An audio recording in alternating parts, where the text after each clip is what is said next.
오늘 우리에게 주신 하나님의 말씀 창세기 22장 1절에서 8절 말씀입니다.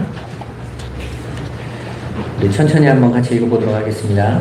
그 일 후에 하나님이 아브라함을 시험하시려고 그를 부르시되 아브라함아 하시니 그가 이르되 내가 여기 있나이다. 여호와께서 이르시되 내 아들 내 사랑하는 독자 이삭을 데리고 모리아 땅으로 가서 내가 내게 일러준 한 산 거기서 그를 번제로 드리라. 아브라함이 아침에 일찍 일어나 나귀의 한 짝을 지우고 두 종과 그의 아들 이삭을 데리고 번제에 쓸 나무를 쪼개어 가지고 떠나 하나님이 자기에게 일러주신 곳으로 가더니 제3일에 아브라함이 눈을 들어 그곳을 멀리 바라본지라.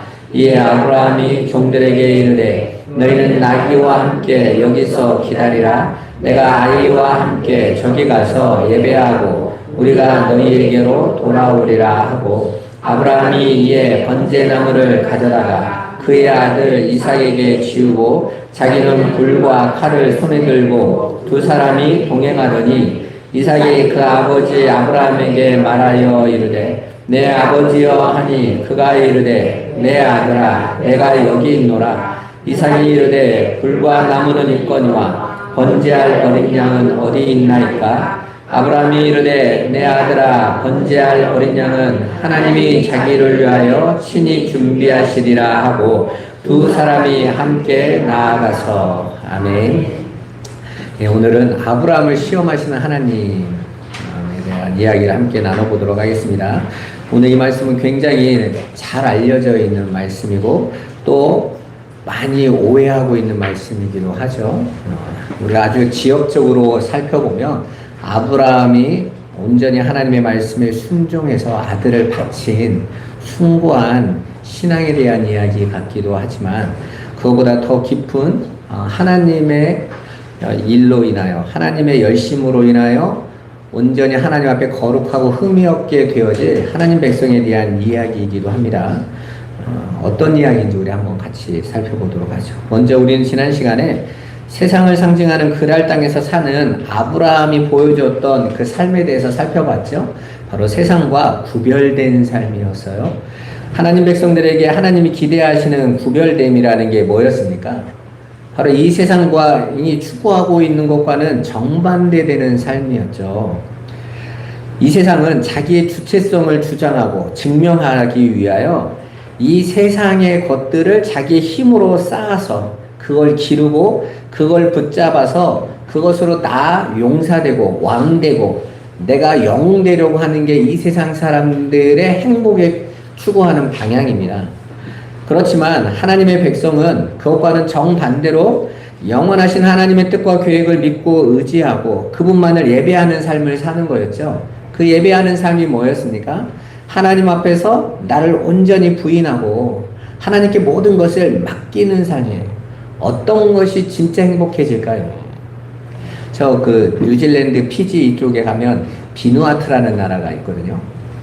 그 나라가 전 세계에서 행복지수 1위예요.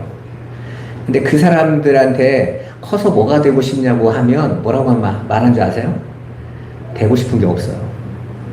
그러니까 내가 사람들과 경쟁해서 내가 그들보다 우위에 서기 위한 어떤 계획이나 꿈이 없어요. 그냥 나의 삶에 충실하게 그냥 사는 겁니다. 하루하루. 배고프면 바닷가 가가지고 고기 잡아서 많이 잡으면 너무 많이 잡았네 하고 옆집하고 나눠 먹어.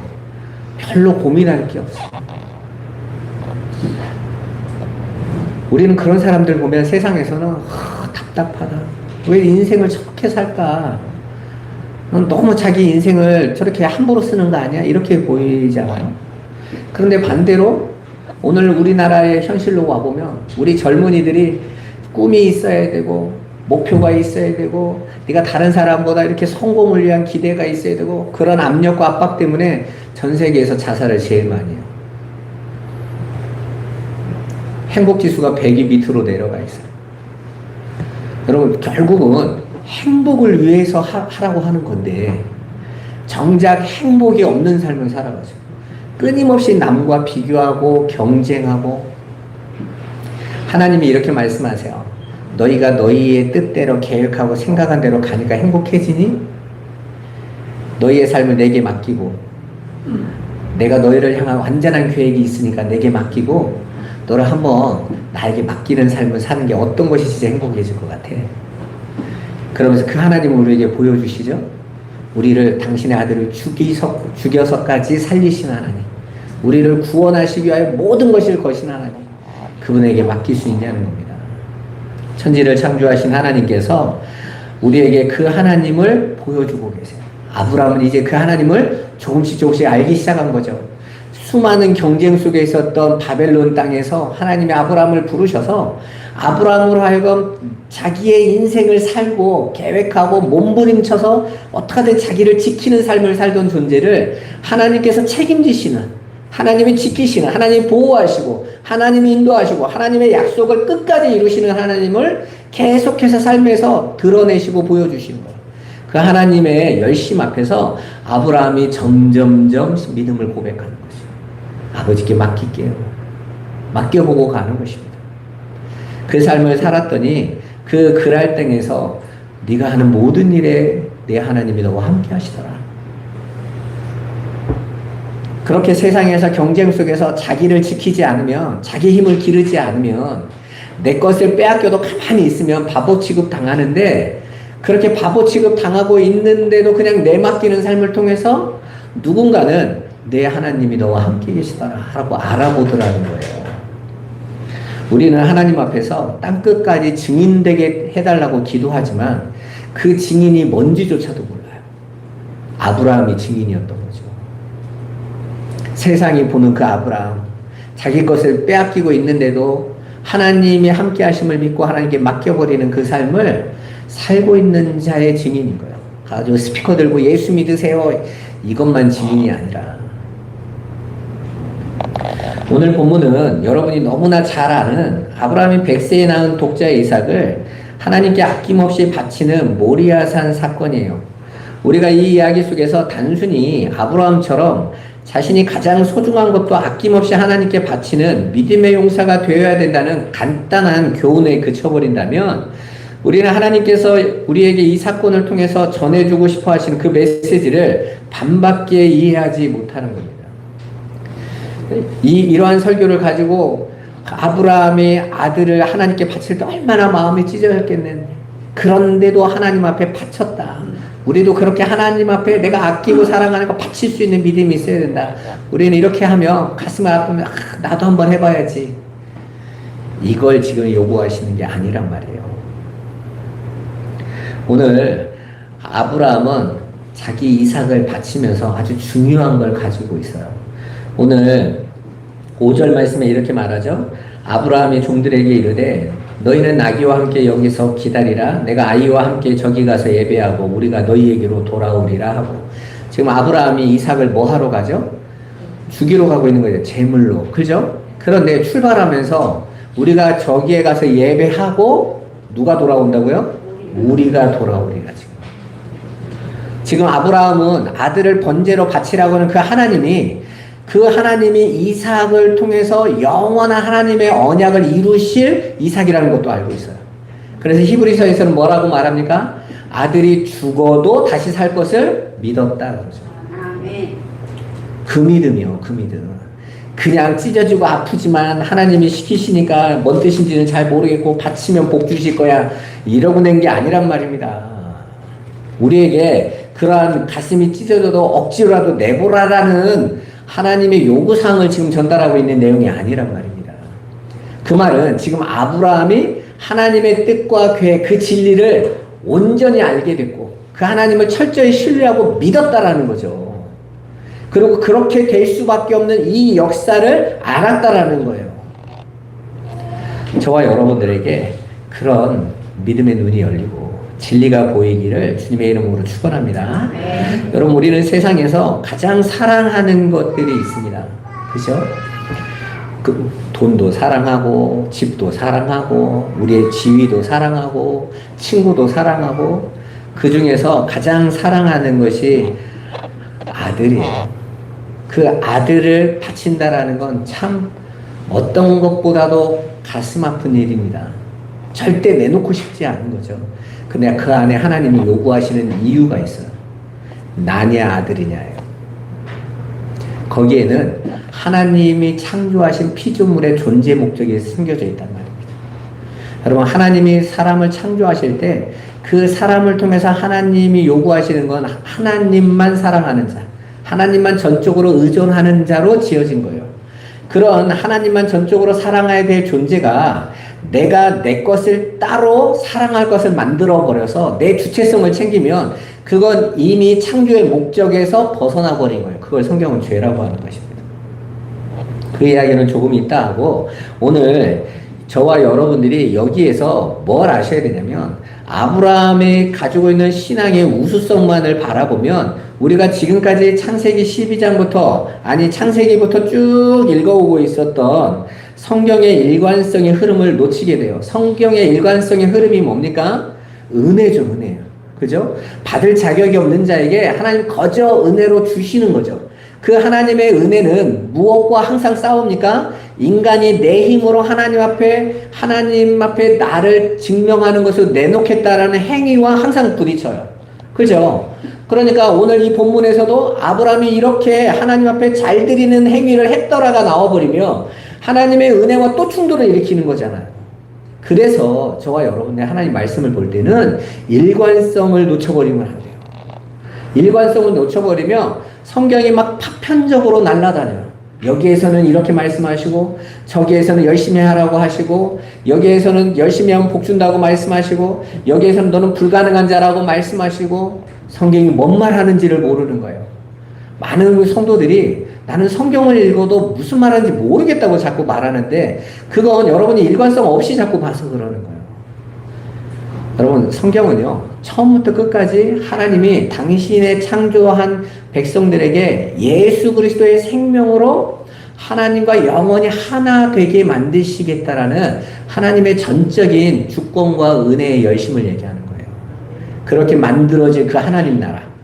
그 하나님 나라에는 그 하나님을 온전히 아는 자들이 들어가는 거예요.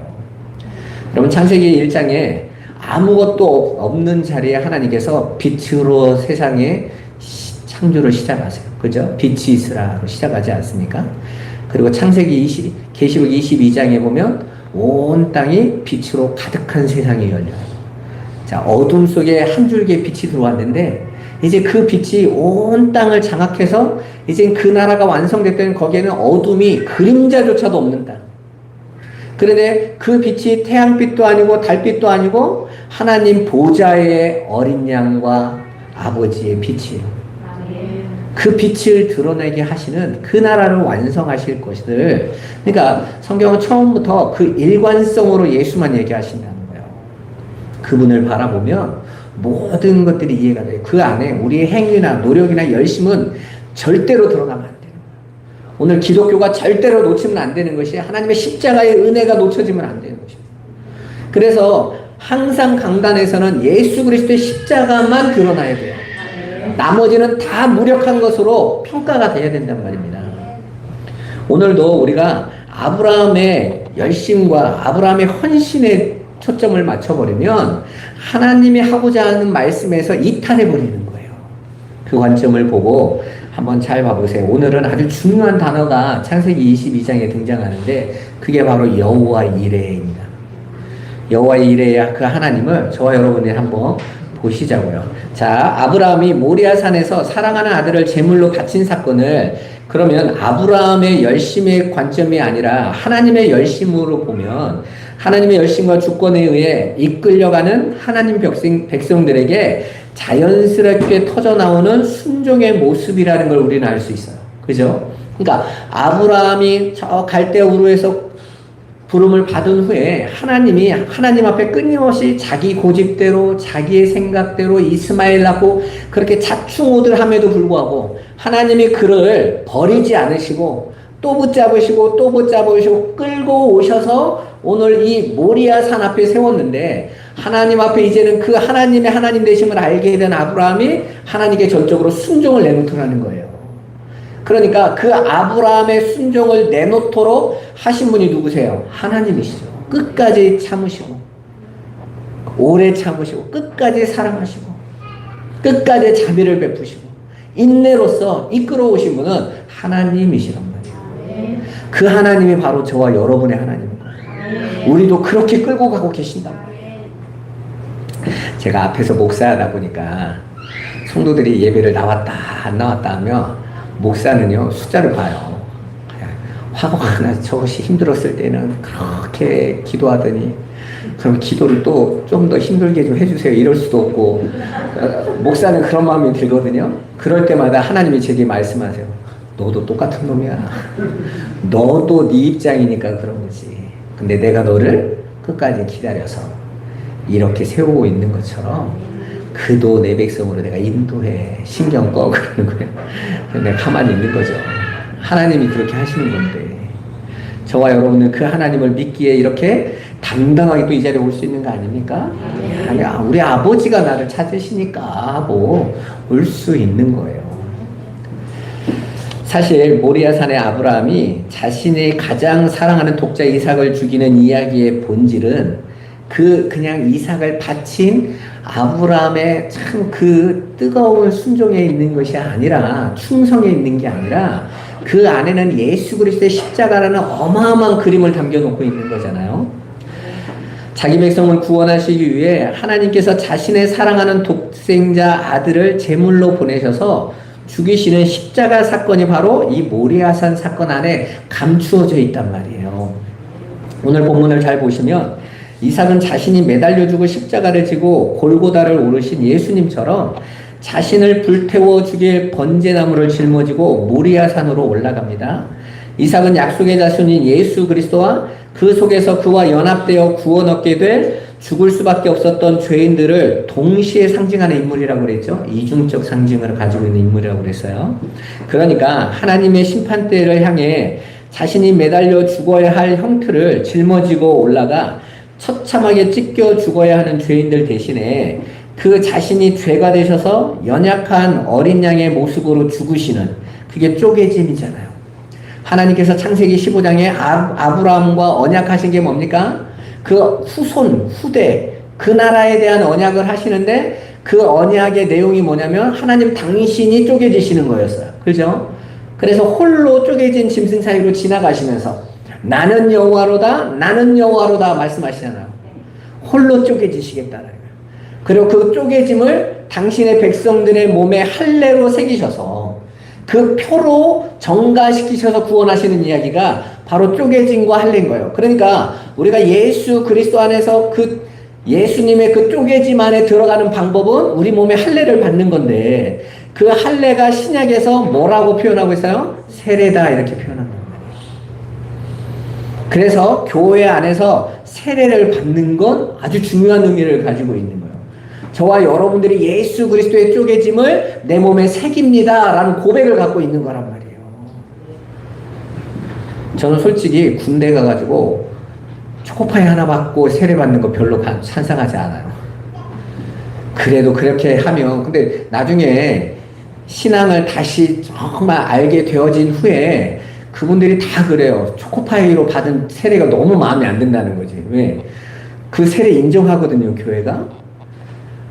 어쨌든 내가 정말 그 세례의 의미를 알고 세례 받는 거하고 전혀 다를 거 아니에요. 어쨌든 예수 그리스도가 죽으심으로 쪼개짐 당하시는 거죠. 그렇게 예수 그리스도의 은혜의 복음을 모리아산의 이삭과 어린 양이 담고 있는 것입니다. 그리고 그 이야기는 다시 구약의 제사 제대로 연결이 되죠. 그래서 구체적으로 이스라엘 모든 백성이 실습을 해보는 거예요. 몇 년 동안? 1500년 동안. 계속 실습하는 거예요. 그 실습의 내용이 뭡니까? 죄로 인해 죽어야 돼. 나의 죄를 가진 죄인이 자신을 대신해서 점도 없고 흠도 없는 재물을 죽이고 그 재물의 죽음으로 대속함을 받는 쪼개짐의 제사가 바로 구약의 성전 제사였던 거예요. 계속 쪼개는 거죠. 계속 쪼개고 불태우고 쪼개고 불태우고 각을 뜨고 계속해서 재물을 죽이는 거예요. 그것을 구약 내내 이스라엘 백성들이 실습하게 된 한마디로 우리의 구원은 점도 없고 흠없는 어떤 제물로 오실 어떤 것으로 인하여 살게 될 거라는 걸 계속 하나님께서 실습시키신 것입니다. 그래서 그 제사가 드려지는 성전이 바로 죽어야 할 이삭 대신에 죽은 어린 양이 바쳐진 모리아 산 위에 세워진 거예요. 그 모리아 산이 예루살렘입니다. 시온 산이에요, 거기가. 그러니까 하나님의 그림이 계속 점진적으로 보여서 예루살렘에서 거기를 시온산이라고 부르고 원래는 거기가 모리아산이었다고요. 그 산을 하나님이 딱 보여주시는 거예요. 그런데 모리아산에선 성전에서의 제사의 본체가 예수 그리스도의 대속의 죽음에 대한 비유에 불과했던 거예요. 그건 그냥 비유였던 거예요. 모형이었던 것입니다. 그러므로 구약시대 성전제사의 본체시며 원형이신 예수 그리스도가 오신 후에는 그 모형인 성전과 제사가 더는 필요 없게 되는 거예요. 왜요? 실체가 왔는데 뭘 연습을 계속해. 아니 아파트 지어져서 안에 입주했는데 모델하우스 가서 구경할 필요가 뭐가 있어. 나는 그 집에 살고 있는데. 그죠? 그러면 모델하우스 어떻게 합니까? 철거하는 거죠. 철거해. 왜? 더 이상 쓸모가 없으니까. 절기나 월삭이나 우리가 유월절이니 이거에 대해서 교회가 안 지키는 이유가 뭡니까? 더 이상 그건 예수 그리스도로 완성됐기 때문에 끝나버린 거기 때문에 그런 거예요. 하나님의 교회 사람들이 왜 성경대로 안 사냐면서 성경에 구약을 펴놓으면서 신명기를 보면 너희들 유월절을 지켜라 이래 지키라고 하지 않았냐고 왜 말씀대로 안 사냐고 그랬을 때 많은 예수 믿는 분들이 글쎄 말이에요 우리 목사님은 유월절 지키라 말 안 하던데 이런 분 되게 많더라고. 그만큼 성경이 무슨 말을 하고 있는지 모르고 있다라는 거죠. 시키는 대로 하면 되는 줄 알아요. 안식교인들은 교회를 향해서 왜 안식일을 안 지키냐고 따지죠. 완성됐습니까? 우리가 그 안식일을 지켜야 구원받는 자들이 아니라 안식을 완성하신 예수 그리스도의 부활로 확인시키셨기 때문에 우리는 주일을 지킨단 말이에요. 우리는 구약의 그 여호와 하나님으로 누군지도 알지 못하던 그 하나님의 요구사항인 제사를 지내려는 게 아니라 지금도 이스라엘 사람들은 그 무너진 예루살렘 성전을 다시 복구시켜서 거기서 다시 제물을 올리겠다고 하고 있는 거잖아요. 그런데 하나님께서 그걸 돌 위에 돌 하나도 남지 않고 다 파괴하시고 왜? 완성됐으니까. 너희가 또 이런 일에 미혹되지 말라고. 이런 거 쫓아다니지 말라고 부쉈는데 또 제단을 쌓는 거예요. 성도는 거기에서 자유롭게 되는 거예요. 그러니까 어떤 분이 또 교회 다니는 분들이 아유 근데 제가 아무리 봐도 안식일이 맞는 것 같아 이런 분들하고는 그냥 예수는 맞냐? 내가 물어보고 싶어요. 예수는 왜 믿어? 대체 예수를 왜 믿어? 그러니까 예수가 어떤 분인지를 모르는 거예요. 이렇게 모리아 산의 이 제사가 무엇을 담고 있는지 모르는 거예요. 지금 하나님이 여러분 자식을 잡아 바치면 복 주겠다고 하면 바치겠어요, 여러분? 그런 얘기 할 거 아니잖아요. 우리는 예수 그리스도로 우리에게 구원하신 하나님의 은혜, 그리고 그 하나님이 받으시는 제물은 이삭이 아니라 하나님 앞에 이삭을 바치려고 했더니 멈춰라 하고 하나님이 뭘 보여주세요? 그 옆에 뿔 걸린 양을 보여주시잖아요. 그죠? 그거 내가 바치라고 한 건 그 아들 아니고 내 아들이야 이야기 하시는 거 아닙니까? 그래서 죽어야 될 이삭이 그 어린 양으로 말미암아 살아서 같이 나오는 거예요. 이해되시죠? 그 이야기가 오늘 여호와 이레의 이야기란 말입니다. 그렇게 예수님은 당신 자신이 성전과 그 제사의 원형이셨기 때문에 예루살렘 성전 앞에서 이 성전을 헐어버려라. 내가 사흘 만에 다시 세우겠다라고 공언하셨던 것입니다. 실제로 주님은 이삭이 올라갔던 그 모리아산 예루살렘에서 어린 양이 되어 죽임을 당하셨어요. 진짜 성전, 진짜 제사, 진짜 모리아산에서 이삭을 살린 제물의 정체가 예수 그리스도의 십자가에서 밝히 드러나게 된 거예요. 그러니까 예수 그리스도의 십자가가 없으면 사라지면 구약은요 옛날 옛적 얘기 되는 거예요. 호랑이 담배 피던 얘기 되는 거예요. 야 아브라함은 아들도 바쳤대 이러고 있는 거예요. 그게 뭔 얘기인지 해석이 안 되니까.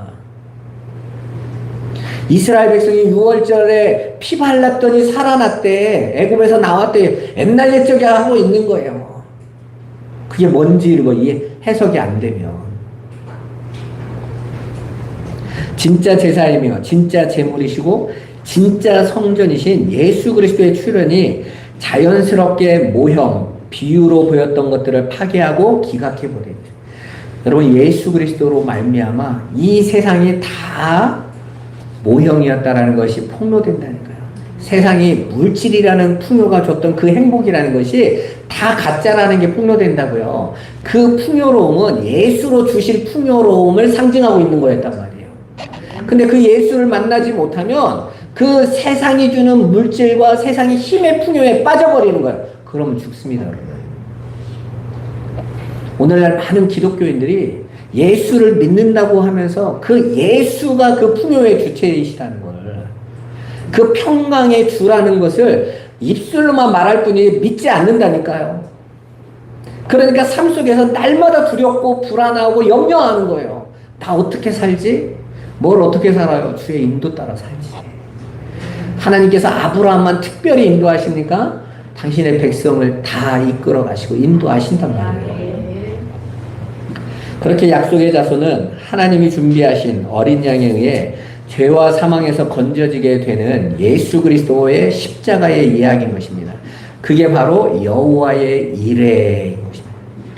그런데 많은 신자가 이러한 여호와의 이레를 하나님을 단순히 자신들이 필요한 것은 하나님이 미리 다 준비해 놓으셨다라는 아전인수격 해석을 하고 있어요. 그러니까 내가 필요한 것들은 내 삶에 하나님이 이미 다 쓸 거 다 채워주셔서 여호와의 일에 하나님을 믿어. 이런 이야기가 아니라 여기서 여호와의 일에라는 말은 당신의 백성을 구원하시기 위하여 하나님께서 이미 창세전부터 준비해 놓으신 예수 그리스도의 십자가를 얘기하고 있는 거란 말이에요. 그러니까 여러분이 이미 여호와의 일에 하나님으로 말미암아 구원을 받은 거죠. 그래서 우리는 여호와의 일에 하나님을 찬송하는 거예요. 나는 아직까지 하나님 준비한 거 받아본 적 없는데요가 아니라 우리가 성경을 그렇게 우리의 입장으로 끌어당기면 성경에 있는 그 하나님의 하나님 되심을 드러낸 사건이 온통 우상과 부적으로 바뀌어버린다니까요. 본문에 나오는 여호와 이레는 그렇게 구원자 예수 그리스도와 그 예수 그리스도 안에 연합되어 있는 하나님 백성들의 탄생에 관한 단어인 거예요. 우리의 구원은 하나님이 준비하심으로 성취되고 완성되는 것이며 우리가 도달하려고 하는 참 행복과 안식도 하나님의 준비하심에 의해서만 주어지게 된다라는 것을 선언하는 단어가 바로 여호와 이레인 것입니다. 이 한마디에 뭐가 담겨 있습니까? 내가 열심히 수행하고 노력하고 애쓰겠다는 세상의 종교는 다 기각돼 버려요.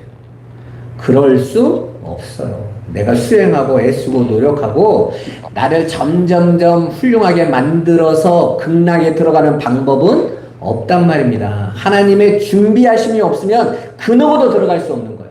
그 누구도 구원받을 수 없는 것입니다. 다 죽어야 되는 거예요. 십자가에서. 따라서 모리아산의 여호와 이레의 사건은 창세기 12장부터 시작된 믿음의 조상 아브라함 이야기의 대단원의 마지막 결론이었던 것입니다. 그러니까 하나님은 이미 아브라함을 부르실 때 그 갈대아 우르에서 우상을 숭배하고 우상을 팔면서 열심히 자기 주체성을 챙기고 내 힘을 기르고 세상이 전부인 것처럼 살아가던 아브라함이라는 한 인물을 하나님이 값없이 거저 부르셔서 그런 자충우돌의 자기밖에 모르는 인간을 믿음의 조상으로 하나님께 온전히 자기 자신을 다 부인하고 맡겨버리는 하나님 백성으로 새롭게 창조해 내실 것을 보여주고 그 결론으로 드러내신 거예요. 저와 여러분도 그렇게 가게 될 거란 말이에요. 그리로 끌려가실 때에 하나님이 그 앞에서 여러분들의 삶에 여호와 일에 하나님이 만들어 놓으신 거 여러분 앞에 놔두신 모든 일들이 여러분이 삶 속에서 경험하셔야 될 거예요. 그때 여러분들이 아시란 말입니다. 여호와 이레의 하나님이 다 준비하신다. 우리를 온전히 구원하고 거룩한 백성으로 만드시기 위하여 하나님이 우리를 이끌어 가신다라는 것을 믿는 믿음 가지고 가시라는 거예요. 그렇게 모리아산의 여호와 이레의 사건은 하나님의 하나님 되심을 드러내시는 놀라운 역사인 것입니다. 하나님께서 심판의 땅, 그 그 바벨론의 우상 숭배하던 아브라함을 하나님의 열심에 의해서, 하나님의 쪼개짐에 의해서 구원하신 것처럼 우리 성도들의 구원과 천국 백성의 완성도 하나님의 열심으로 완성된 것을 본문에서 강력하게 보여주고 있는 것입니다. 그런데 중요한 것은 그렇게 하나님의 주권과 열심에 의해 부르심을 입은 자들은 모리아 산에서 자기보다 더 소중한, 내가 내 목숨처럼 아끼는, 백세에는 사랑하는 아들과 같은 내가 가장 사랑하는 것들을 아낌없이 하나님께 드리는 그 아브라함의 신앙 여정을 우리가 똑같이 걸어가게 된다라는 거예요. 그런데 예전에는 그게 염려되고 걱정하고 그걸 너무나 의지하고 있었다면 그걸 하나님 앞에 내놓는 것을 걱정하지 않더라는 거예요. 교회 바치라는 얘기 아니에요. 아무런 걱정 안 하셔도 돼요. 헌금 많이 하라는 얘기 아니에요. 하나님께서 여러분의 삶에 여러분이 지금까지 이거 없으면 난 죽을 것 같아 했던 것들을 믿음으로 내려놓게 하실 거라는 거예요. 이제는 돈이 나를 지켜주지 않고 자식이 나를 지켜주지 않고 환경이 내 지위가 나를 지켜주는 게 아니라 나를 지키시는 분은 내 하나님 한 분이시다. 이걸 믿는 믿음의 자리로 가게 되는 거예요. 그럴 때 놓는 거죠. 하나님 앞에 그렇게 서 가는 거예요. 하나님께서 너를 내게 맡겨라 할 때 우리가 그 하나님 앞에 나를 온전히 맡길 수 있냐는 것입니다. 사실 이 역사는 끊임없이 우리에게 동일한 말을 하고 있습니다. 우리 자신의 생각과 판단대로가 아니라 하나님의 말씀에 나를 맡기는 자로 만들어가고 계십니다. 그게 성숙한 예배자로 가는 것입니다. 다른 말로 성도는 필연적으로 하나님 말씀에 죽기까지 순종하신 예수 그리스도의 장성한 분량으로 자라나게 되는 거예요. 그렇게 하나님의 주권과 열심은 반드시 성도의 순종을 격발해 낸다라는 것입니다. 예수님 당신이 죽으실 때 우리가 볼 때 예수님이 죽는다고 하나님 백성이 변화돼? 예수가 죽으시니까 십자가의 제물로 죽으셨더니 성령이 자기 백성들 안으로 들어오셔서 이게 하나님의 성취잖아요. 근데 예수님이 제물이 돼서 죽지 않으시면 어떻게 되는 거예요? 당신의 백성을 거룩함의 표인 피가 뿌려지지 않으면 하나님의 성령은 절대로 그들과 함께 하실 수 없는 겁니다. 그래서 예수님의 순종이 그 일을 이루는 거예요. 그렇게 예수가 죽었더니 하나님이 당신의 언약의 선포의 약속대로 당신 백성들 안으로 새 영을 부으셔서 하나님 백성으로 끌어가시더라는 거죠. 그 예수님의 순종이 성도의 순종을 격발해내고 있는 거예요. 한번 볼까요? 본문 1절에 보면 하나님께서 아브라함을 시험하시는 장면으로 시작돼요. 오늘 말씀이 이렇게 나옵니다. 22절에 보면 그 일 후에 그랄 왕 아비멜렉과 언약을 맹세를 맺은 후의 일이에요. 그러니까 동시에 있었던 일인 거죠. 그곳에 이미 아브라함이 그랄 땅에 머물 때 아브라함이 어떤 사람이었어요? 그랄 왕 아비멜렉이 내가 보니 하나님이 네가 하는 모든 일에 너와 함께 하시는구나. 이제 아브라함의 삶이 이전과 다르게 하나님을 온전히 드러내고 하나님과 함께하는 삶을 나타내고 있었단 말이에요. 그런 아브라함이 이제 하나님께서 시험하시는 거예요. 그래? 네가 정말 이제 나에게 네 마음을 맡겼니? 너를 나에게 온전히 맡겼어? 시험해 보시고 시험. 그래서 시험이라는 낫사라는 이 히브리어 단어는 칼이나 무기 등을 만들고 나서 성능을 시험하는 것, 증명하는 위한 시험을 할 때 쓰는 단어예요. 그러니까 하나님께서 아브라함의 신앙을 확인하시려고 시험하시는 겁니다. 우리가 학교 다닐 때 제일 싫은 게 시험 시간이잖아요. 근데 그 시험을 통해서 우리의 실력을 확인하는 거죠. 우리의 단계를 확인합니다. 그래서 더하기가 안 됐네? 다시 더 가르쳐야 되겠는데? 이런 확인이 되는 거죠. 이스라엘 백성들에게도 하나님이 광야에서 시험하시죠. 신명기 8장에. 그러면서 신명기 8장에 그 시험의 내용이 뭐라고 말했습니까? 너를 낮추고 너를 시험하셔서 우리가 하나님의 말씀을 듣는지 안 듣는지 시험하셨다. 이 상태면 어느 정도로 이제 순종의 자리에 들어왔나 시험하셨다라는 거예요. 그러면 하나님이 시험하지 않으시면 우리는 하나님 백성이 아닌 거예요. 우리는 기도를 시험 들게 하지 마세요, 하나님. 시험 같은 거 주지 마세요. 이러는데 그럼 하나님 백성이 아니라고 합니다. 하나님께서 당신의 백성을 시험하시는 건 죽이려는 것이 아니에요. 상태가 어떤지 증명하시는 것이죠. 보시는 거란 말입니다. 그 시험 내용이 아브라함에게는 사랑하는 아들 이삭을 제물로 바치는 겁니다. 어떤 목사님이 이렇게 설교하시더라고요. 여러분들은 아들 바치라고 안 했는데 그깟 돈 못 바치냐고 하는데 돈이 아들이잖아요.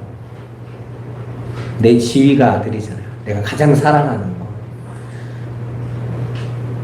여러분 고대 사회에서는요. 성공과 힘을 위해서 아들을 제물로 바쳤어요. 몰렉신을 섬겼다고 했죠. 그들은 불 가운데 아들을 제물로 던졌다고 했어요. 지금이나 아들 하나 둘 있을 때나 내 아들 이러고 있는 시대에 그렇게 자식에 애틋했던 시대가 얼마 안 됐다는 거 여러분 아셔야 돼요. 200년 전 300년 전은 자식들은 다 소 대신 꼭 필요해서 낳는 거예요. 그렇게 해서 그거 커서 그 아들이 밭 갈고 농가는 힘인 거지. 우리가 지금같이 생각하고 있는 그 아들하고는 개념이 다르단 말입니다. 하지만 하나님께서 오늘 아브라함에게 바치라고 했던 그 100세의 아들이라는 말에 2절에 보면 두 중요한 단어가 하나가 더 들어가 있죠. 뭐냐면 내 아들, 내 사랑하는 독자라는 말.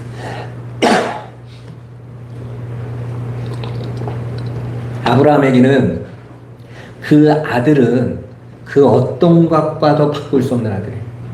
아들이 한 20명 있으면 하나면 그렇게 중요하지 않은데 아브라함에게서 아들은 어떤 존재입니까? 아들 한번 얻어보고 싶은 게 아브라함의 꿈이었잖아요. 왜? 후손을 이어갈 자식이 아예 없었어요.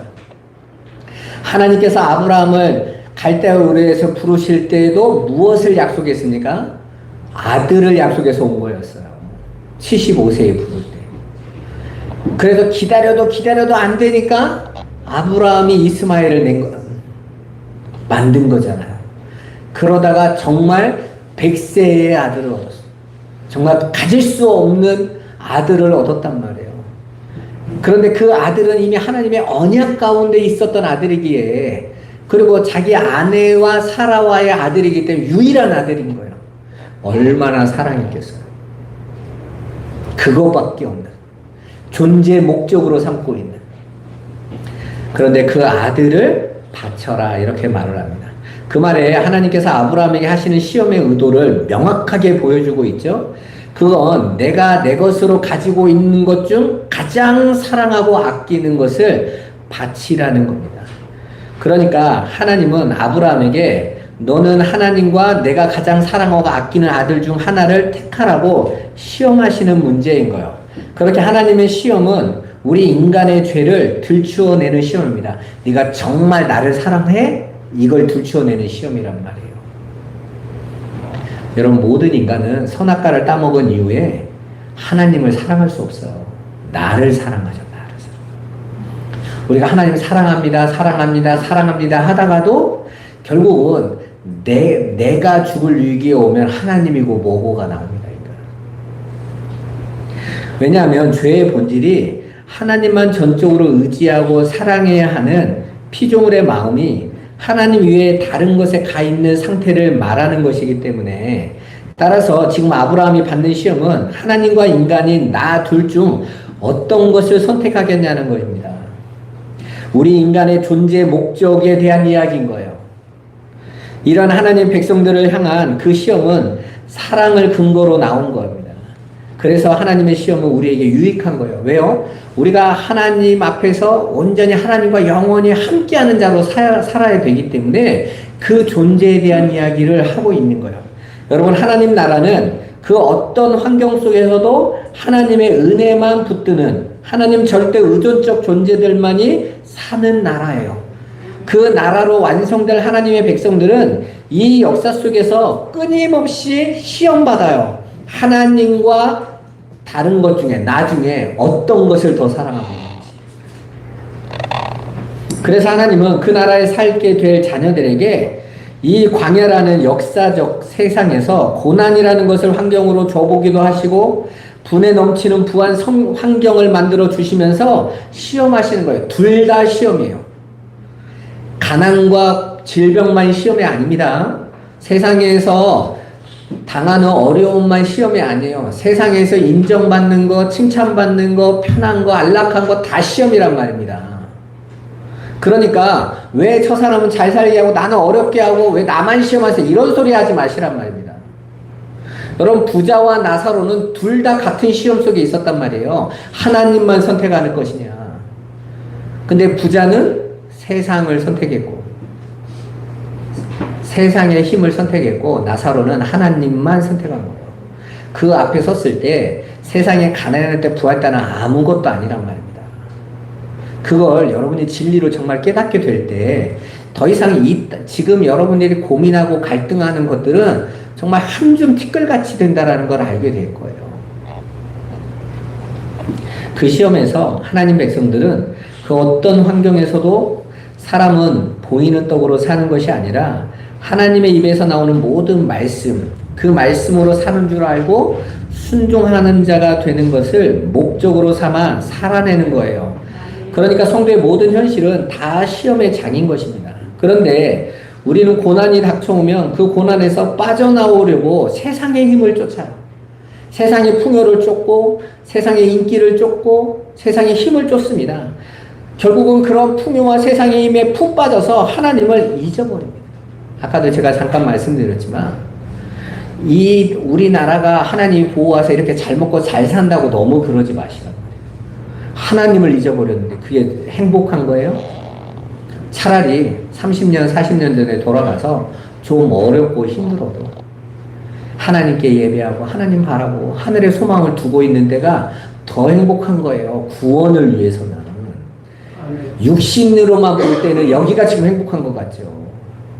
마치 소돔과 고모라가 멸망하는 날 밤까지 쾌락하고 즐거워했던 것처럼, 마치 노아 홍수 시대가 비가 쏟아지기 바로 전날까지 먹고 장가가고 시집가고 미래 꿈꾸고 이러고 살았던 거하고 똑같은 거 아닙니까? 아무것도 아니란 말이에요. 진리를 보게 된 자들도 여전히 그걸 쫓고 있다면 그가 정말 진리를 알고 있는 자들입니까? 정말 하나님 나라를 사모하는 자들이에요? 아니란 말입니다. 그러니까 정신을 늘 차리셔야 돼요. 오늘 아브라함이 아낌없이 아들을 하나님께 바쳤던 건 그 나라를 보고 있었던 거예요. 오늘 본문에서 알 수 있듯이 하나님께서 아브라함을 끊임없이 시험하십니다. 마침내 하나님 말씀에 순종해서 이삭을 드리는 자로 만들어내시는 시험은 우리 성도들에게 반드시 일어나야 되는 거예요. 그러니까 시험 없는 인생을 구하시면 안 돼요. 오히려 저와 여러분들이 점점점 하나님의 시험 앞에서 믿음으로 세워져 가셔야 됩니다. 내 것을 내려놓고 부인하고 여전히 아직도 내 자존심이 여전히 살아있구나. 여전히 누가 나 건들면 욱하고 여전히 나는 내 옛날 거 붙잡고 나 자랑하고 그거 좀 누가 알아봐줬으면 싶고 그 사랑하는 그 나 제물로 바치지 않으면, 그거 십자가에 못 박지 않으면 우리 하나님과 관계 없단 말이에요. 하나님의 시험은 계속 쏟아지는 거예요. 너 언제 그거 끝낼래? 결론을 말씀드리겠습니다. 여러분, 시험을 두려워하지 마세요. 오히려 믿음으로 그 시험의 뜻을 잘 알고 이겨내시는 그런 승리의 삶을 사시기를 주님의 이름으로 축원합니다. 기도하겠습니다. 아브라함을 시험하신 하나님, 오늘 우리를 시험하시며 그러나 그 시험 속에 이미 여호와 이레의 하나님의 준비되신 그 구원과 하나님 나라로 하나님 백성을 완성하신 뜻이 있음을 우리는 믿습니다. 이제는 시험 앞에 두려워하고 무서워하고 원망하는 자가 아니라 믿음을 고백하고 하나님 앞에 더 가까이 가는 우리 꿈꾸는 성도들 되도록 축복하여 주옵소서. 예수님의 이름으로 기도드리옵나이다. 아멘.